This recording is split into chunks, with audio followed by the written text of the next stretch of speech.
This is the Legend of Blue Eyes White Dragon, the first set in all of Yu-Gi-Oh! In today's video, we're going to be discussing all of the cards that are super prominent from this, the cards that are hard to grade, and the collector favorites. Without further ado, let's get into the complete set overview of LOB. Alright, before we start things off, this is the Cardware Cybernetic Blue variant. You can pick this up at strictlysealedinc, and these sleeves, the Arcane Light Blue sleeves, these are also available at strictlysealedinc. Every single purchase goes towards supporting the channel so I can bring you guys new videos. But plug aside, let's get into it. So this is how I have my LOB set laid out. At the top left, you're gonna see that there's an LOB booster pack. A lot of you guys ask me how I do these. So what I basically do is I just get a booster pack that's been opened from the top cleanly. I slip 2 cards in there just to give it shape. I fold the bottom part inwards. The bottom has to fold more, and then the top part I just try to keep as much as possible. And I basically try to at least leave a little bit of a frame on the edge here. You do have to squeeze out all the air before you put it in, otherwise it will kind of blow and it just won't look as good. But yeah, that's the booster pack display thing. I do it for all my sets, but let's get into the cards. So the first card here we have is Trihorn Dragon. It's coded LOB-000. There are 2 variants. There is a wavy and a glossy version. This right here is a wavy version. This is the more common, I would say, of the bunch. I would definitely say like the wavy one just pops up a little bit more. It might be because I guess more wavy boxes have been opened. I'm not sure, to be honest with you. I can't really explain it. But the glossy variant is definitely more scarce. Next we have probably like the best and most expensive set card in all of Yu-Gi-Oh! This is the LOB first edition Blue Eyes. By the way, every card in here is mint, possibly gem mint. This card right here also has 2 variants. There's the wavy and the glossy variant. The wavy one fetches a little bit more of a premium, but I personally like the look of the glossy more. It's just more of an aesthetic thing. I do think that the glossy variant is the first printing, but that's a video for another day. Next we have Hitatsumimi Giant, and all of these commons also have 2 variants, wavy and glossy. It's just not as easy to tell. Most of mine here are glossy. I just like the way that they shine a little bit more, but there isn't really any price disparity in this case. Flame Swordsman is a card that I chose to have in wavy, and the main reason is because I just like the way that the waves look with the flames here, so it just complements it a little bit more, and I like the darker saturated purples. Skull Servant, this is not really that prominent, and again, you're not going to see a lot of super playable cards in here because most of them are just garbage vanillas. That's what I love about this set. I think it gives it the most amount of character. Gaia the Fierce Knight here is a glossy variant. I personally like the way that the glossy looks. The glossy foiling for the Gaia here just looks pretty much identical to the vanilla that's on the outside. And in the wise words of my boy Gorav from my Discord, it looks like basically a bar of gold. And I just think that that looks pretty incredible in my opinion. Like, this thing is just superb. Now the hollow foil here kind of breaks that apart, but when I'm looking at it like in person it definitely looks better. Okay, I'll definitely say that. Okay.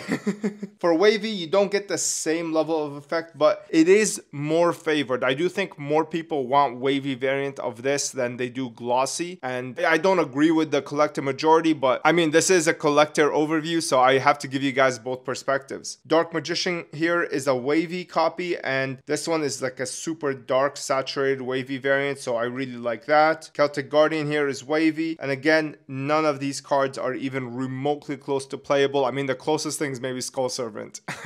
Next we have Basic Insect, Mammoth Graveyard, Silverfang. Silverfang definitely appeared in the anime. Mammoth Graveyard, I don't know if it appeared. I don't quite remember. It might have. I don't recall, to be honest with you. Dark Ray, no chance. Trial of Hell is interesting because this card actually got errated into Trial of Nightmare later on in the unlimited sets. However, there is an unlimited variant of this card that is Trial of Hell, and that card is a glossy card. I think that is a linchpin in the idea that glossy cards came first, because there is no such thing as wavy unlimited Trial of Hell. Every single one of them that exists is always glossy, and that common actually fetches a premium on the aftermarket if you didn't know. Nimuriku, nothing really prevalent. 13th Grave, okay. This is the first rare that we see, and we're gonna see that pretty much every fusion card is always a rare in this set. And that's because they wanted to introduce something cool. They're all trash though. Like every single one of them don't even really make sense, because like you'd rather have 2 600 attackers than 1 900 attacker here. So it's like, it really doesn't make sense in my opinion. These cards are pretty trash. Monster Egg, Fire Grass, Dark Fire Dragon, the second rare that appears in this set. Dark King of the Abyss. I really like this artwork. This artwork looks incredible. Fiend Reflection. I don't know what this is. Fusionist, Turtle Tiger, Petite Dragon, Petite Angel. None of these cards are even close to usable. Here we have Aquamadur in rare, and the reason that this one got a rare is because for the longest time on the Japanese side, this card was like the only card that existed with 2000 defense. Like on the TCG side, we got this, we got Mystical Elf in SDY, SDK, we got it in LOB as well. But on the OCG side, they didn't get any of that. This was the only thing that they had, and it was like a prize card. So you can imagine how nuts the meta was back then when you have the biggest wall being Aquamadur and this is a damn prize card. It's just insane, and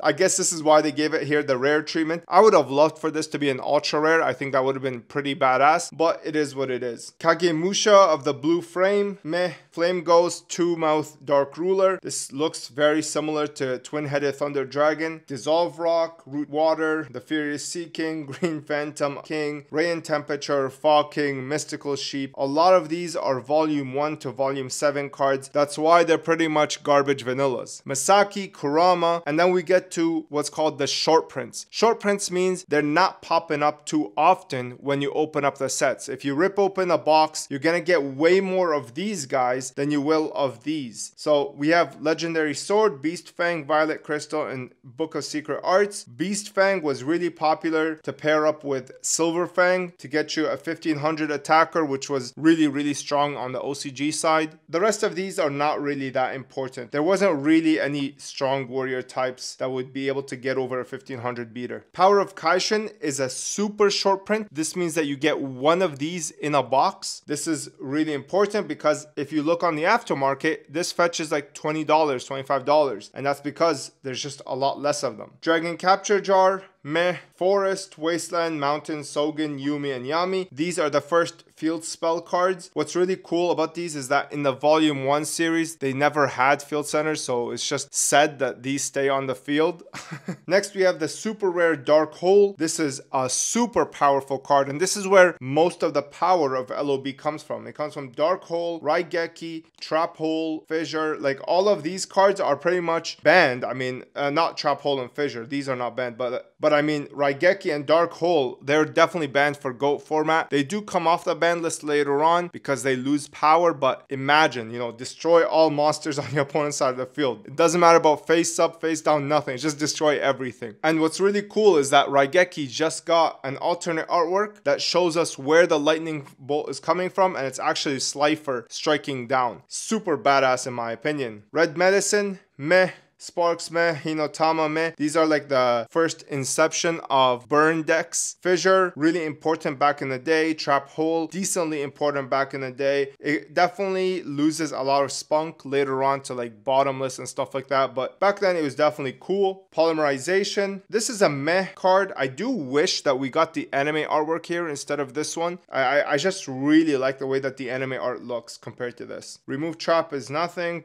Two-pronged attack is meh. And then we have Mystical Elf. So we got Aquamadur and Mystical Elf appearing at the same time. So this is why on the TCG side, we pretty much have zero respect for Aquamadur. But on the OCG side, like they understand just how important that card was. Tyhone, Beaver Warrior, Gravedigger Ghoul. This was a Yugi Ace monster, which is really cool. But anyway, Gravedigger Ghoul, Curse of Dragon, Yugi card. By the way, Mystical Elf is a Yugi card as well. Carbonala Warrior, meh. Giant Soldier of Stone is also a Yugi card, and this card attacks the moon somehow. Urabi. This was a 1500 beater, and this was like back then, this was one of the most powerful cards in the game because there was nothing that could match up to it. There was no Lajins, there was nothing like that, right? In a TCG, again, we started off right from the get-go with 1800 attacker. On the OCG side, this was volume 2, I believe, and it was like the only card that had over 1400 attack. Most of the 1400 attackers back in the day were all prize cards like Celtic Guardian, stuff like that. So Urabi was definitely a change of pace, having the strongest card being a set card instead of a prize card. Next we have Red Eyes Black Dragon. Now this card is heavily favored amongst collectors in wavy form. I think that I agree with them in this case. I think that the wavy form of this card looks really incredible because of the deep dark saturation. I think it fits the Black Dragon himself. So I think that looks really badass, and all my copies are pretty much wavy copies. So I'm really happy to own this one in like mint to gem mint condition. This is arguably the second most expensive card, by the way, in all of LOB. We definitely have Blue Eyes White Dragon as number 1, and then it's Red Eyes closely after. And then after that comes Dark Magician, Gaia, and all the other ultra rares. Reaper of the Cards, really incredible artwork in my opinion. Witty Phantom, Larvis, Hard Armor, Maneater, M Warrior 1 and 2, don't matter. Spirit of the Harp, another 2000 defense monster. Terror the Terrible, Frenzied Panda, again just a bunch of vanillas that don't really do anything for the meta game. Here we have Dragoness, the Warrior Knight. Sometimes you see people like use this in GOAT format to bring out a fusion with Metamorphosis, One-Eyed Shield Dragon. And then here again we have some more short prints. We have a Stop Defense, Machine Conversion Factory, and then Raised Body Heat is the second super short print, which is maximum 1 per box. This is a really prevalent card back in the OCG days. In the TCG, it's not really that important. Follow Wind, another short print, and then 2 rares here. And then we have Swords of Revealing Light, again one of the most powerful spell cards in LOB, probably one of the most powerful cards in LOB in general. This, Raigeki, Dark Hole, they have the sauce for sure. Metal Dragon, Spike Seadra, Tripwire Beast. Skull Red Bird was really important because this was one of the strongest beaters to come out of LOB. Again, if you don't want to buy 3 structure decks back in the day to get 3 Lajins, you have to get Skull Red Bird. Like, this was the next strongest card. Armed Ninja, meh. Flower Wolf, meh. Maneater Bug was really important back in the day because, again, there was no Nobleman of Crossout to kill it, right? So you had an attacker come at you and swing into this. This was an easy pop on the field. Sandstone, Hain. This was a really cool card back in the day as well. Sends it back to the owner's hand. If they bring out like an 8-star or 7-star, you can bounce this one back to the opponent's hand. I'm not going to attempt to even read this. Steel Ogre Grotto number 1, Lesser Dragon, Darkwold Thorns, Drooling Lizard, Armored Starfish, Succubus Knight, and then we have the 2 strongest cards in the game. We have Monster Reborn and Pot of Greed. They are definitely the strongest cards in LOB for sure. I mean, it's pretty crazy that we got like Dark Hole, Raigeki, Swords of Revealing Light, Monster Reborn, and Pot of Greed all in one set. I know LOB didn't have too much going for it in terms of monster cards, but in terms of the spells, it definitely packed the heat. I don't think there's a stronger set than this when it comes to spell cards, other than maybe Magic Ruler. But other than that, I mean, I really can't think of anything where there's like 5 super staple cards that exist in one set. But yeah, that's pretty much the spell cards. And then we have the 5 pieces of Exodia, which I am so happy that they gave all the same rarity. This is something that they didn't do later on, like pretty much ever other than UBP. Like every reprint copy of this set is always ultra rare head and then commons for the rest. I can't stand when Konami does stuff like this. Respect the monster, right? Like this is a 5-card monster. I know here I'm not doing it really a good service because I put it in the set order instead of like, you know, how the usual arrangement is. But yeah, I really am happy that they gave everything here an ultra rare. This monster encompasses pretty much half of the ultra rare roster in LOB,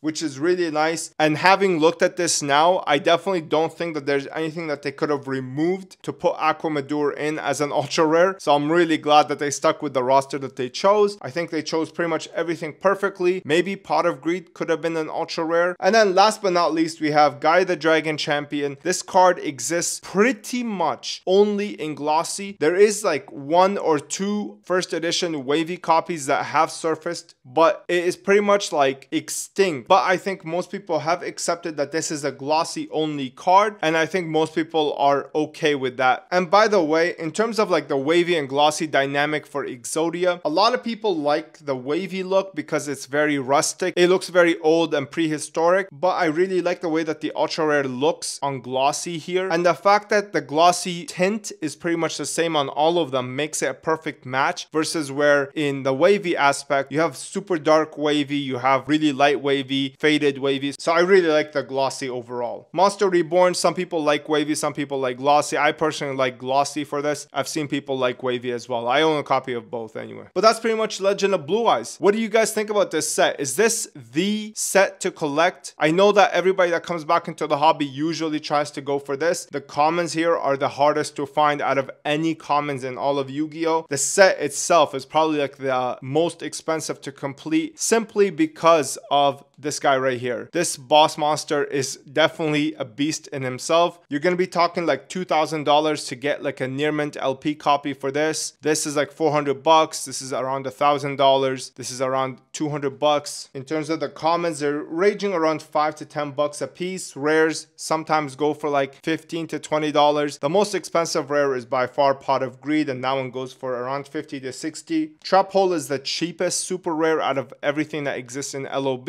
and it goes for around $60 to $100 for a near mint copy. Raigeki is 100 plus. This is 100 plus. Curse of Dragon and Mystical Elf are definitely some of the more favored super rares because they had anime appearances, and they go for around 100 to 200 bucks, just like Flame Swordsman. This is $1,000 plus. In Wavy, you can probably fetch around $2,000 plus. And then Swords of Revealing Light is about $100 card. This is the second cheapest, so it's Trap Hole, then Man-Eater Bug for some reason. I really like both of them. I'm not sure why they get so much hate. It's around $60 to $100 as well. And then you have the Exodia pieces, which around in near mint condition go for $300 to $400, and then the Exodia head is about $1,000. Monster Reborn is around like 500 bucks. Guy the Dragon Champion, which is in my opinion the most undervalued card in this set, and it goes for around 500 bucks. I think that this definitely deserves to be in the upper echelon because, like, I mean, look at the artwork on this, first of all. Second of all, it's a secret rare, and third of all, it's a fusion card. Like, this card is badass, man, and I can definitely see this going up in the future as more eyes start paying attention to it. But yeah, that's pretty much LOB as a whole. Let me know your thoughts in the comments down below. What card is your favorite? My personal favorite is probably the Exodia set and Gaia. These look so incredible together.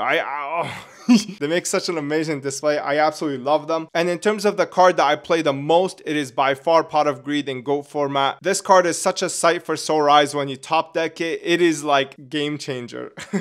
Let me know your thoughts in the comments down below. Let me know if you guys want me to cover Metal Raiders in depth as well, and I'll be doing that in a future video. Again, if you want to support the channel, pick up your own Arcane sleeves. These are the light blue color. They're incredibly vibrant, as you can see, and they definitely take your collection to the next level. Thanks for watching, guys. I hope you guys enjoyed, and I hope you learned something. I'll see you in the next one. Peace.